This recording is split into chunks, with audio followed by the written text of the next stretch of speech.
Hi, and welcome to the second part in my Sun Tzu's Art of Warhammer, and this is very much brought on by getting back into Warhammer after some time, looking at a lot of battle reports online, people playing games of Age of Sigmar in particular, and identifying little areas where I'm thinking of making tactical errors there, and drawn back to the days when I was getting myself ready for tournaments when it was Warhammer Fantasy Battle. And of course, using Sun Tzu's Art of War. It's something that's applicable to many areas of life, and an awful lot of it, unsurprisingly, is applicable to even simulated fantasy wargaming on a tabletop. So last week I talked about army building and what Sun Tzu said about that. This week I'm going to talk about what he would say about deployment, because after you've crafted yourself an army which, going to a tournament, hopefully will be suitable for not only dealing with the various battle plans you'll have to engage in, but also a variety of opposing armies, hopefully.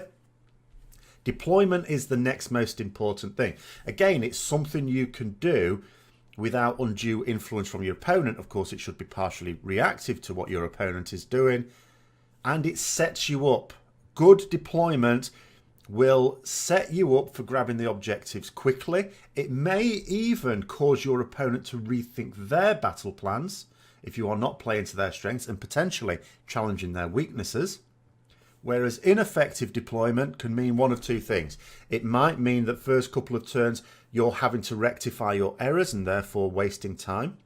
Or it might mean committing yourself to the original battle plan, because it's better to do that than it is to try and rectify the situation, especially if there are objectives to capture which give you victory points from the off. So the first quote from Sun Tzu, which is relevant to this, is carefully compare the opposing army with your own so that you may know where strength is superabundant and where it is deficient.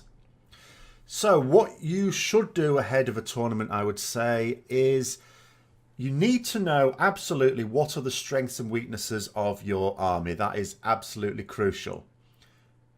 And that is generally with your army, but also specifically with the roster you have come up with.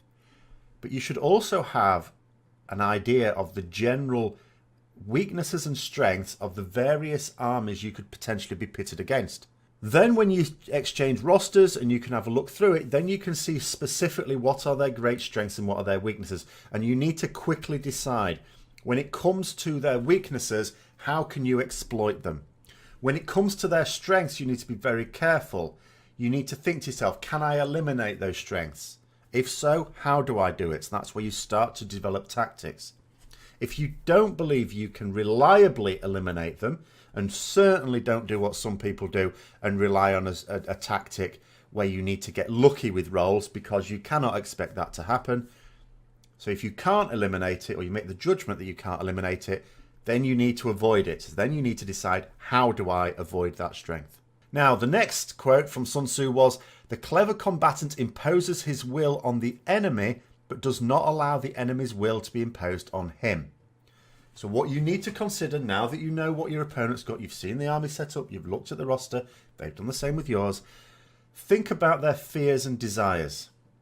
So in terms of desires, you may be able to see from the makeup of their army what their intended plan is. Has it got lots of fast units, in which case they're likely to want to grab objectives quickly? Has it got a lot of firepower, in which case they're likely to want you to come onto them so they can blow you to smithereens? Think about what they've got. If they've got a lot of magic, then again, think about how is that going to be used? What spells have they got? Is it defensive, protective magics? Is it offensive magics? Thinking about these sorts of things as well. You may be able to use their desires to goad them into rash action by tempting them. But then you look at their fears. This is super important for deployment. If you've got something that you think your opponent will be afraid of, you can potentially use that in deployment to get them to rethink their battle plan. And of course, if they rethink a battle plan quickly, there is a high chance of error. For example, if you've got a particular unit that would be very devastating against a weak flank, you may be able to corral them. Similarly, you may have ways of getting them to stretch out their forces. For example, I am developing a Nighthaunt army. One of the main features of Nighthaunt army is that at least, well, no, up to half of them don't have to be deployed at the start. They can be deployed later on in my movement phase, where I can place them anywhere on the battlefield as long as it's more than 9 inches away from my opponent. That will become important, because then my opponent, if they're afraid of that, if the units that I'm going to say, right, I'm going to deploy those later, if they look at them and think that could absolutely mug some of my units, they will be unlikely to want to have those units left alone. They may stretch out their army, thus making a very weak line that is easy to attack, just so that they stop you deploying in their deployment zone. But in actual fact, by the time they've done that, it may not matter. You can deploy it anywhere, because the other units will also be able to attack weak lines. The next quote was, by holding advantages to him, he can cause the enemy to approach of his own accord, or by inflicting damage, he can make it impossible for the enemy to draw near. So there's two types of areas with your army. Of course, you know you're going to be getting into close combat at some point. That's the meat of Age of Sigmar. But you want to be able to determine where that is and with which units. Some of your units will not want to get into close combat. Some of them absolutely will. So how do you get your opponent to come on to the ones that want to get into close combat? And how do you prevent them going to the ones where you don't? You may have some units, for example, that are just there to capture an objective within your deployment zone or very close to it, but you don't really want to get involved in any messy combats. Well, there's a couple of things you can do to deter an opponent. You could have large, tough units of infantry, such that an opponent looks at that and just thinks to themselves, all I'm going to get myself into if I go there is a protracted fight where I'll never be able to whittle down enough numbers to get, the outnumbering necessary to capture the objective that they've got. The other thing you can do is have overwhelming firepower. If there's one thing that's going to dissuade an expensive elite unit from going to a particular part of the battlefield, it's a massive artillery barrage. Unless, of course, they're none too clever. I was watching a battle report just today, and it was very disappointing. I had to stop watching it after the first turn, not even the full battle round, just the first turn. It was between Legions of Nagash, with a Neferata character in it, and Caradron Overlords. Of course, as you'd expect, a lot of artillery in that army. And the Legions of Nagash player elected, for reasons best known to themselves, to place Neferata in the most advanced position they could, which is pretty much halfway up the table. Needless to say, in the very first turn, the Caradron Overlords got the first turn. Of course, that's 50-50. So you certainly don't come up with any deployment that relies upon you getting the first turn. You may not. And blew it away. This person never got to do anything with their Neferata. It was completely destroyed. And it wasn't lucky rolling either. The first roll from the first artillery barrage was actually very lucky. But after that, there were a few unlucky ones. So it all balanced out. It was asking to happen. What should a character such as that be deathly afraid of? No pun intended. Shooting and potentially mortal wounds. And that was a hell of a lot of shooting. Nothing was going to stand up to that realistically. She was certainly not. That was careless deployment. You mustn't play into your opponent's strengths. You need to do the exact opposite. A shooting army generally wants to stay back and just have things come onto it. So you must make it advance and try to get around it and pick it off piecemeal if you can. In terms of getting an opponent, however, to be drawn onto you, this is where you can use the objectives. If you're able to capture the objectives, then they have little choice but to engage you, because that ultimately is how you're likely to score a major victory in Age of Sigmar.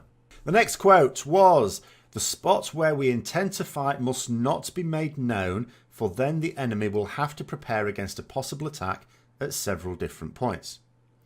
Now, with this one, it's a little bit trickier because there are objectives and they are known in advance, and it's very likely that each player is going to want to fight in or around those objectives.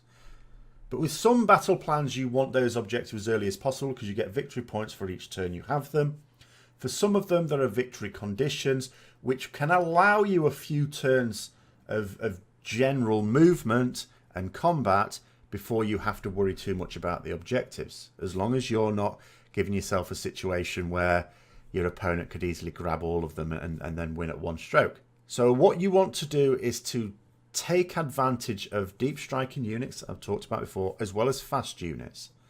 It's because otherwise it's very difficult to know what to do to confuse your enemy. It's not like in the old days of fantasy battle with pitched battles where the objective was only to crush your opponent's army and they didn't know where the strike would come. You still need to create that sense of the unknown. You need to be able to capture objectives, sure, but don't necessarily have to go for winning on objectives early on. You can just make sure that you're not going to be behind, and then after that, work on striking your opponent where they're going to be weakest.